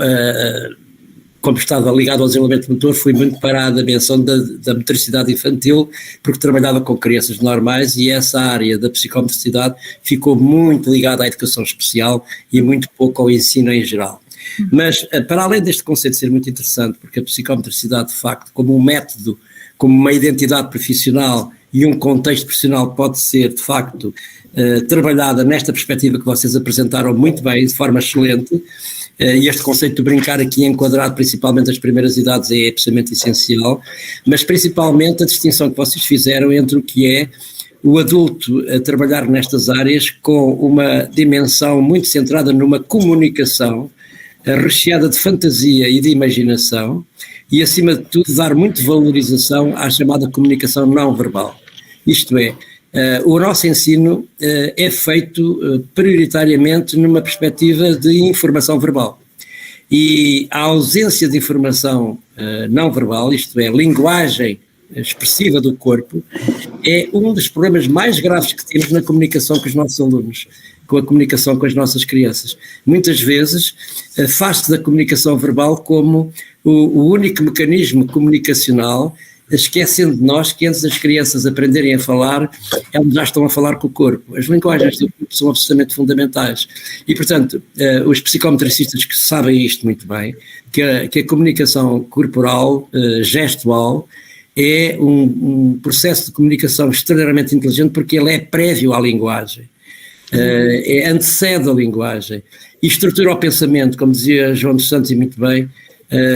É através do brincar que se estrutura a geometria do pensamento e esse brincar tem que ser de facto envolvido com um significado na maneira como nós comunicamos, porque muitas vezes as mensagens que nós pretendemos vincular, as crianças não têm capacidade de descodificação porque ainda não têm um desenvolvimento sensorial, perceptivo e também tátil suficientemente desenvolvido e portanto não há melhor imagem, modulação por parte do adulto que não seja a linguagem gestual, a linguagem corporal, antes da linguagem verbal. E, portanto, dou-vos os meus parabéns por terem introduzido este conceito, para se perceber que nas primeiras idades nós temos que falar com o corpo antes de falar propriamente. E os meus parabéns pelo vosso trabalho e fizeram-me fazer a minha atividade física que eu tinha preparado para esta manhã e que já a fiz. Espetacular. Obrigada, professora, é uma honra sermos elogiadas por si e pronto, estou envelhecida, sem palavras. Mas não esqueçam que a parte neurológica também é importante, atenção. Sem dúvida, sem dúvida, sim. Mas eu sou mais a favor de uma dimensão relacional, de uma psicoterapia no campo das relações, como falava o Winnicott, não é? O brincar nesta perspectiva de vinculação afetiva e empatia, a empatia que eu consigo com as crianças, não é? Porque muitas vezes aparecem psicometricistas muito cognitivistas, não é? Demasiadamente cognitivistas para o meu gosto, e que acabam por fazer uma espécie de trabalho laboratorial, trabalho de consultoria, como se estivessem a receber a criança no consultório, e esquecem-se que eles são educadores, esquecem-se que são pessoas que comunicam com outras, e as crianças precisam, acima de tudo, do afeto, do sentimento, e isso não pode ser esquecido, por mais que eu possa ir buscar justificação de que há uma deficiência de caráter neurológico ou de caráter genético, etc, etc, mas é preciso preparar os psicometricistas na sua perspectiva de corpo pessoal, isto é, dos adultos que comunicam, não é propriamente o ato de ensino-aprendizagem, mas é como é que ele está preparado com autenticidade, com espontaneidade para se comunicar com a criança, porque se nada presta, nada vale, não é? Primeiro eu tenho que me tratar de mim mesmo para estar suficientemente desbloqueado e suficientemente preparado para trabalhar com crianças. Isto é uma questão que se devia colocar. Quem é que está preparado para trabalhar com crianças? É ter exames, é fazer exames, ter notas, não é? Muitas vezes são as características pessoais de cada pessoa, isto é, são as suas características individuais, a sua personalidade. Isso não se ensina na universidade. Eu tenho imensos alunos e que alguns deles eu digo, olha, vai escolher outra profissão porque isto tu não sabes nada disso. É melhor desfrutar, não é? Eu, aliás, devo dizer que sempre aconselhei, como se fazia na Maria Henrique, onde eu fui professor durante anos, que se fizesse o estágio probatório, não é? Que se trabalhasse, antes de escolherem um curso, as pessoas deviam trabalhar com crianças para a gente ver se elas tinham capacidades pessoais, se tinham vocação para trabalhar com as crianças. Eu ainda sou apologista dessa ideia, porque há muita gente que tem 19, 20 valores de média de curso, mas quando chega à frente de uma criança é completamente analfabeta, não é? E isso ainda existe, isso existe muito. Não é? Sim, sem dúvida. Os meus parabéns por vocês terem uma expressão corporal acima da média, nota 20. Obrigada. Muito bom mesmo. Pronto, e concluímos assim mais uma jornada cheias de conhecimento, encheram-me o coração, estou aqui muito feliz por tudo ter corrido bem, todos estarem bem motivados, porque já passou da hora e mesmo assim estamos aqui de pedra e cala a assistir a estes 4 ilustres oradores que foram fantásticos, que eu agradeço, o meu bem-aja por tudo. Quero também dar a conhecer ao professor Carlos Neto que no curso de apoio à infância, estas jovens antes de entrarem na faculdade passam por essa experiência para estarem com crianças das 9 às 5 para perceberem o que é este trabalho no terreno, porque realmente depois chegar à faculdade e perceberem e apanham algumas desilusões pelo caminho porque perceberam que não é a vocação delas de todo, e nós também podemos assistir a isso, e daí esta mais-valia do nosso curso, desde o primeiro ano, elas poderem exercer no terreno a formação em contexto de trabalho, nas diversas valências, desde creche, jardim de infância, ATLs, portanto, passarem por uma série de valências para perceberem a sua vocação, o gosto, a missão, porque realmente educar é estar ao serviço do outro, é dar amor ao outro, e fiquei a saber mais, e também sou apologista, é dar movimento ao corpo diariamente. Muito bem. Olha, muito obrigada, não sei de todo como vos hei de agradecer, sobretudo ao professor Carlos Neto. O Luís já é da casa, ele já sabe que eu estou sempre eternamente grata por toda esta parceria que nós temos tido. Não desfazendo aqui a Terra das Crianças, que eu adorei o projeto, eu não conhecia a Susana, que é uma fã, e eu fiquei fã também, portanto agradeço imenso. E por último quero agradecer a minha palavra de muita gratidão ao professor Carlos Neto, foi um privilégio, já estou com a Catarina e com a Cláudia, ter aqui a sua presença é uma honra e eu agradeço a sua disponibilidade de estar connosco. Eu também. Muito obrigada, Luís, muito obrigada por tudo. O prazer foi meu, sem nenhuma dúvida. Foi uma manhã muito interessante. Foi muito interessante. Foi mesmo. Foi imenso. Muito obrigada a todos. Muito obrigada. Eu já pensei que eu e o Luís podíamos fazer uma empresa um casamento perfeito nestas formações ou nestas exposições sobre a importância do brincar, da motricidade, do que é a educação de infância. Eu acho que se nós temos um país no sistema educativo que está ao nível mundial, em primeiro nível é Portugal. E eu penso que isso se deve muito à APEI, deve-se muito ao Luís, a todos os educadores de infância, a todos os formadores, porque eu acho que a educação de infância em Portugal não fica abaixo de qualquer nível educativo que existem no mundo. Eu acho que nós temos um excelente sistema educativo, principalmente na primeira e segunda infância.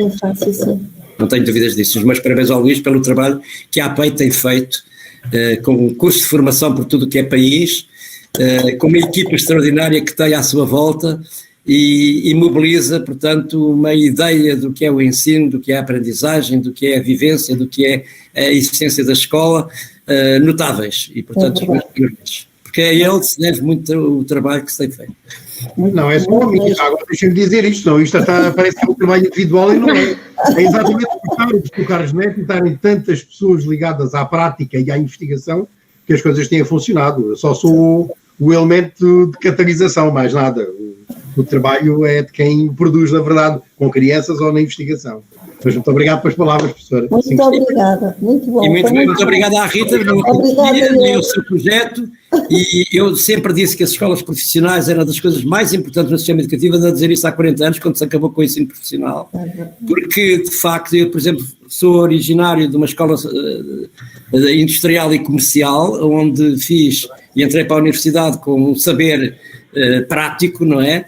Não fiz o ensino liceal, na altura fiz o ensino profissional, portanto, em escola industrial e comercial de Leiria, e o que é facto é que isso é fundamental, porque os alunos, quando chegam à universidade, não vêm analfabetos, eles já vêm com uma motivação para aprender e para ir à procura do conhecimento, do que aqueles que chegam lá e que são completamente imaturos, o que isso está a acontecer muitas vezes, porque fazem um ensino completamente inapropriado e sem sentido e sem rumo, e é completamente diferente do que nós fazemos. Uma pré-preparação para entrar na universidade, isso é fundamental. E pronto, não sei se os nossos jovens querem dizer alguma coisa para dar como terminada, se não, eu termino por aqui, que de certeza que já devem estar com fome com esta animação, com este movimento.